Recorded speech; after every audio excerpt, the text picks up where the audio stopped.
మనుషులు అన్నప్పుడు మనుషులు విచక్షణ జ్ఞానం కోల్పోయి తప్పుదోవలో పోతున్నప్పుడు దేవుడు కాపాడాల్సినటువంటి బాధ్యత యేసుక్రీస్తు పైన ఉందా లేదా? ఖచ్చితంగా. ఇప్పుడు ఒక తండ్రి ఉన్నాడండి, తన పిల్లలు బాగుండాలని కోరుకుంటాడు, చెడిపోవాలని కోరుకోడు.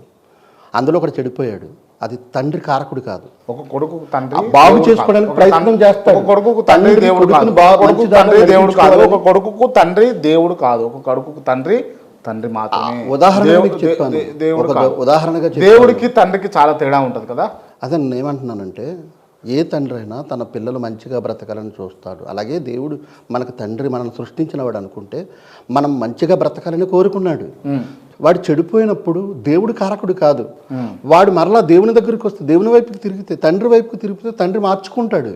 ముందు అతడు తిరగాలి కదా. మర మనుషుల్లాగా దేవుడు చేయలేదు. కీ ఇచ్చి మళ్ళీ తన వైపు ఇలా తిప్పుకోవాలని అనేది అనుకోడు దేవుడు.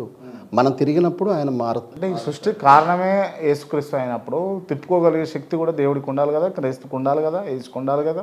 అవును, సృష్టిని చేసినవాడు దేవుడు, ఈ సృష్టిలో మనుషులు చేసినవాడు దేవుడు, ఆ మనుషుల మన ఒక జ్ఞానం పెట్టినవాడు దేవుడు, ఇలా బ్రతకండి అని చెప్పినవాడు దేవుడు. మనుషులు చేసే ప్రతి తప్పుకి దేవుడికి సంబంధం లేదు. దేవుడు నడిపించాలి ఇలాగని మాత్రం అసలు ఎక్కడ మాట్లాడుకోవడానికి బాగుందండి. రైట్. ఇప్పుడు హిందూ ధర్మాన్ని సృష్టించింది ఎవరు అని అంటే ఏమంటారు మీరు? హిందూ ధర్మాన్ని బ్రాహ్మణులు సృష్టి అన్నాను నేను ఫస్టే. ఆ బ్రాహ్మణులు కూడా ఒక రకంగా మీరు చెప్పిన భాషలో మాట్లాడితే యేసుక్రీస్తు సృష్టి అయి ఉండాలి. ఇప్పుడు అవునా కాదా? అవునా కాదా? ఇప్పుడు ఈ దేశంలో హిందూయిజం సనాతన ధర్మం అంటూ లక్షల సంవత్సరాల యేసుక్రీస్తు ఒక్కడే ఉంటే, యేసుక్రీస్తు ఒక్కడే దేవుడు అయితే, యేసుక్రీస్తు మాత్రమే దేవుడే అయితే అసలు బ్రాహ్మణ సంస్కృతి అనేది రావద్దు కదా దేశంలోకి. అదే నేను ఏమంటున్నానంటే, ఇప్పుడు ప్రపంచంలో అనేకమైన మతాలు వెలిసాయండి. మనుషుల మనసుల్లో నుంచి పుట్టాయి అనేకమైన మతాలు. ఈ మతానికి ఒక దేవుడు కరెక్ట్ కాదు కదా. ఈ ప్రపంచం అంతటికి ఒక్కడే దేవుడు, ఒక కుటుంబానికి ఒక్కడే తండ్రి. ఎంత వాస్తవమో ప్రపంచానికి ఒక్కడే దేవుడు అన్నదే బాగుంటుంది. 4 సూర్యుళ్ళు 5 చంద్రుళ్ళు కాదు కదండి. తండ్రి ఒక్కడే, యజమానుడు ఒక్కడే. ఈ ప్రపంచాన్ని కలిగజేసిన దేవుడే, ఈ ప్రపంచ ప్రజలను సృష్టించింది దేవుడే. వారికి విచక్షణ జ్ఞానం పెట్టి మంచిగా బ్రతకండి, తోటి వాడిని ప్రేమించండి, ఎదుటి వాడిని గౌరవించండి, మంచిగా బ్రతకండి అని చెప్పింది దేవుడే. కానీ మనుషులు హద్దులు గీసుకున్నారు, దేశాలుగా విభాగింపబడ్డారు. మానవ జననం అభివృద్ధి చెందుతున్న కొలది దేవులను సృష్టించుకున్నారు. ఎందరో అంతే. ఒక పాట ఉంది కదండి, మనుషులు చేసిన దేవుళ్ళారా, దేవుడు చేసిన మనుషులారా. దేవుడు మనుషులను చేశాడు, మనుషులు దేవుళ్ళని చేసుకున్నారు. అది ఒక సినిమా పాట ఏదో ఉంది, మనుషులు చేసిన దేవుళ్ళారా, దేవుడు చేసిన మనుషులారా. అది ఒక సినిమాలో కూడా పాట ఉంది, నా చిన్నప్పుడు నేను విన్నాను. సో దేవుళ్ళను మనుషులు సృష్టించారు, మనుషుల్ని దేవుడు సృష్టించాడు. దేవుళ్ళు అని ఉన్నారంటే మనుషులు సృష్టి. అది నేను ఎవరిని కించపరచడం లేదండి. నేను చదువుకున్న నా చదువులో నేను నేర్చుకున్న జ్ఞానం అది. ఇందులో నేను చెప్పదలిచింది అంటే దేవుడు ఒక్కడే అందరికీ తండ్రి అనేది మాత్రమే నేను చెప్పదలిచాను. మనమంతా ఒక తండ్రి సంతానమే. ఆ అంశాలపైన పూర్తి స్థాయిలో చర్చిద్దాం. నాకున్న ప్రశ్నలు ఏంటి అంటే, ఒక ఆయిల్ తీసుకొని, నూనె, కోకోనట్ ఆయిల్ తీసుకొని చేతులకు పోస్తే కుష్టి వ్యాధి తగ్గిపోతుందా? నూనె రాసి ప్రార్థిస్తే తగ్గుతాయని చెప్పాడండి దేవుడు. షిగాలు అంటే విన్నారా? షిగాలు అంటే విన్నారా? ఇప్పుడు బోనాల పండుగ నడుస్తూ ఉంది హైదరాబాద్లో. ఇవాళ బోనాలు, హైదరాబాద్లో ఇవాళ బోనాల పండుగ నడుస్తూ ఉంది. శివసత్తులు విన్నారు కదా. శివసత్తులు హిందూ మతంలోనైనా క్రైస్తవ మతంలో కూడా శివసత్తులు ఉంటారా? శివశక్తి ఉంటారా? అంటే నాకు అర్థం కాలేదు, మీ ప్రశ్న అర్థం కాలేదు నాకు. ఇప్పుడు కొంతమంది ఇట్లా అంటే ఏదో తీసుకొని ఇట్లా నెత్తలో పెట్టి వచ్చాడు అనగానే వాళ్ళు ఊగుతూ ఉంటారు, షేక్ అవుతూ ఉంటారు.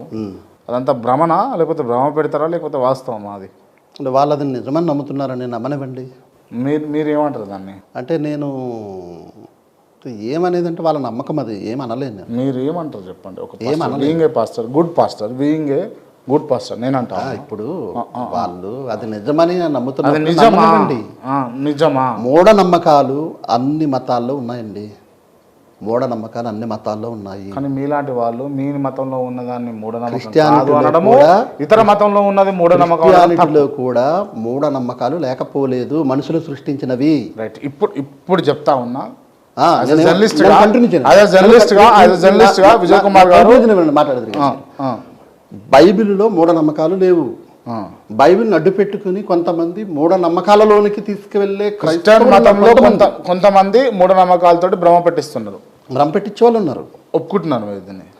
అదే అలాంటి వారిని ఒప్పుకోవాలి కదా, అది ఏంటో అనేది మీరు అడగాలి. ఇప్పుడు చెప్తా ఉన్నా, really hats off to you. అంటే మీరు దీన్ని ఒప్పుకున్నందుకు. ఎట్టి పరిస్థితుల్లో ఒప్పుకోరు అనుకున్నాను నేను దీన్ని. అంటే అయినా కూడా అది మంచిదే, అది మంచి పద్ధతి, అది మంచిగా లేదండి, అలాగే ఎందుకు చెప్తామండి కదా, ఒప్పుకుంటారు కదా. అన్ని మతాలు ఉన్నట్టుగా క్రైస్తవులు కూడా ఉన్నారంటున్నాను. ఆ దొంగలని మీరు దొంగలు, అట్లా చేసేవాళ్ళు లంగా పనులు అని చెప్పేసి ఒప్పుకుంటారు, ఒప్పుకోరు. అలా చేసిన మూఢనమ్మకాలు చాలా ఖండించామండి మేము. చాలా అంటే ఘోరంగా. అంటే నూనె పెట్టి రాయండి, చాలా మంది వాళ్ళ ప్రేయర్, వాళ్ళకు ఉన్న రోగాలు తగ్గిపోవడం, వాళ్ళ ఆర్థిక వ్యవస్థ ఎదిగిపోవడం, ఒక్క నిమిషం, వాళ్ళ పిల్లలు పుట్టడం, మాట రాకపోతే మాట రావడము. బైబిల్ ప్రకారంగా విశ్వాస సంబంధమైన విషయాలు చాలా ఉన్నాయండి. విశ్వాస సంబంధమైన విషయాలు చాలా ఉన్నాయి.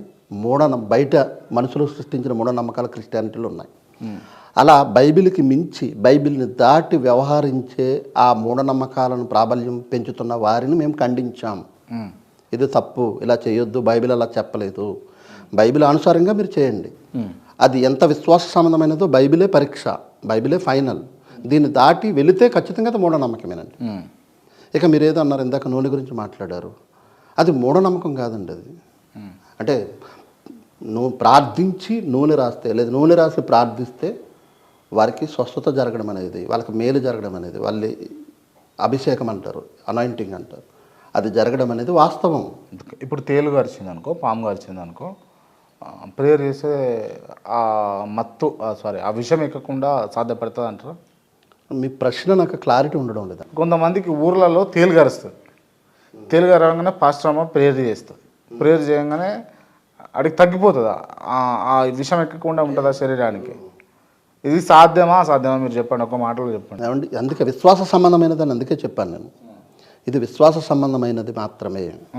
ఇప్పుడు నాకేదో హాని జరిగిందండి, దేవుడు నన్ను స్వస్థపరుస్తాడని నా విశ్వాసాన్ని బట్టి జరుగుద్ది. అంతే తప్ప ఏదో తేలు కుట్టిన వాడిని తీసుకొచ్చి ఇతను ప్రార్థన చేసి తగ్గించండి తగ్గదండి. చాలా చేసి నిరూపించమనేది కాదు, దేవుడి దగ్గర నమ్మాలి, ఆయన మీద ఆధారపడాలి, అప్పుడు జరుగుద్ది. రైట్. ఒకవేళ ఆ నమ్మాలి, ఆధారపడాలి, క్రైస్తవులు ఎందుకు చచ్చిపోతారు మరి అట్లా అంటే? ఇప్పుడు నేను అదే అంటున్నా, ఇప్పుడు ప్రార్థిస్తామండి, క్రైస్తవులు ఎందుకు చచ్చిపోతా ఉన్నారు? క్రైస్తవులకు అసలు ఉండొద్దు ఏమండి. ఇప్పుడు తేలు కుట్టింది, ప్రార్థన చేసి బతికిస్తాను, రండి తీసుకురండి అన్నప్పుడు వాళ్ళు చచ్చిపోతే అప్పుడు అడగాలి మనం. ఇప్పుడు మనం పైన మనం సృష్టించుకున్న ప్రశ్నలు ఇవి. ఇప్పుడు క్రైస్తవులు గట్టిగా నమ్మిన క్రైస్తవులు విజయ్ కుమార్ గారు గట్టిగా నమ్మినటువంటి క్రైస్తవులు చచ్చిపోతారా లేదా, చనిపోతారా లేదా? ఒక విషయం, వాళ్ళకి చావు ఉండదు కదా. మరణం అందరికీ తథ్యమండి. మరణం ఎవరైనా ఎప్పుడైనా చనిపోవాలి. మరి ఇంకా ఏం నేను ఇప్పుడు చెప్తున్నా, నేను చెప్పబోతుంటే మీరు అడ్డుపడుతున్నారు. ఇప్పుడు పలానా సేవకుడు లేదా పలానా పాస్టరు ప్రార్థిస్తే నేను బతుకుతాను అని చివరి దశలో వెళ్ళి అతడు చచ్చిపోతే అప్పుడు మనం మాట్లాడాలి. సో అలాగే ఏదైనా జరిగిందా ఆధారం చూపించండి, నేను మాట్లాడుతాను.